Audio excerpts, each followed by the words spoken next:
Hi everyone, my name is Lachlan and I'm the paralegal here for Piptolet. I'm just here to show you today how to use our store quite easily as a vendor. So I'm going to do a bit of a screen share here. And you can see here we are on the Piptolet landing page. So if you come over here on the top right, you can log in. So you click the login button and that'll bring you to this page here. So if you've already got a login, you can just use your username or email address and password, which you can set up to remember, which is easy, or you can click register. Now, when you click register, you fill in some basic details, you go become a vendor, and then after that, you'll have this as your login page from then on. So once you've clicked to become a vendor, you go through this store setup wizard, which is really easy to use. And basically, you can go not right now and then come back to it later, but it's easy to just get it done out of the way. So you've got your store logo and any details like address and phone number, country. You've got your store location. So if you want a Google pin and a bit of a shop description you can fill out. The next step is the payment setup. So if your store takes payments via PayPal, you can put your PayPal email. Or if you want to use bank transfers, you can fill out your bank details. As I said, you can always skip these steps and come back to them later. So it's relatively easy to use and quite simple.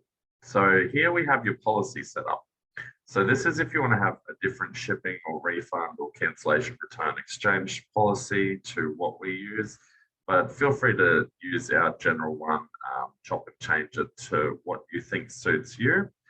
Obviously, you will have to comply with general laws under the Australian consumer law, so it's good to have a basic knowledge of what your obligations are as a seller.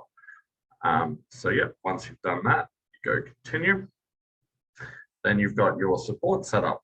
So this is for your store in general. You know, if any customers need to get in contact with you, you can just go through that. That's relatively easy. Just put those details in there. And then you've got your store SEO setup. So anything that you want to have to do with, you know, your Facebook, your Twitter, stuff like that.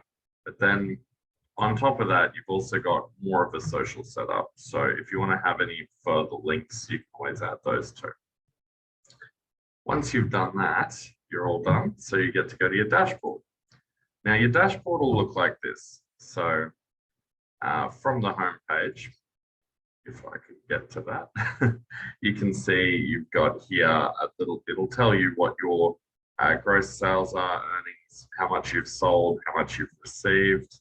And this bar graph will obviously move to add that in depending on how your sales are over each month or day.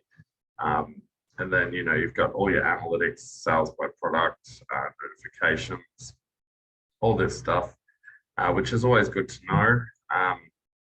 So that's your general dashboard. After that, you can add some media stuff to it if you need to. And then you can do articles on your store for any products or upcoming products or however you want to have that. Then next, you've got your product page. So if you want to add a product, for example, you come in here, you know, if you want to do like a grouped product, you can go group product. So, you know, if it's like a package deal sort of thing, or if it's a simple product, it's relatively easy to fill this stuff out. You know, you've got a short description you can add here or a longer description.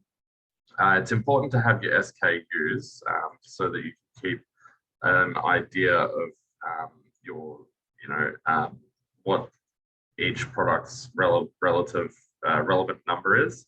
And, you know, if you're running out of stock, it's pretty important to keep up with this stuff. So, you know, you can change it to out of stock or on back order, that sort of thing, just so your customers aren't ordering anything and then wondering where it's gone. So you can add things to your categories. So there are some general categories here, or you can add a new category. So you can have like a parent category, like here you've got services, and then underneath services, you've got subcategories. So you can always add things to a parent category as a subcategory as well. Don't forget to do your product tags because they're quite important. So, you might want NFTs to be one, or, say you're selling a car, something like that. So just so that people can easily find them throughout the store. So that's quite easy to do. If you do need any help, always feel free to reach out to us. And then, you've got your orders here. So it's good to keep up with what your orders are, stuff like that. And same with all the other pages, coupons, who's used what, who your customers are, if you have to do any refunds, and how the payments are going. Have a look through any of these pages. It's pretty simple, pretty easy to use. As I said, if you do need any help, feel free to reach out to us. But just for now, this is just a basic video to show you how to do this. And we'll have some more in-depth videos later on. But yeah, thanks for your time today, and good luck and happy selling. Cheers.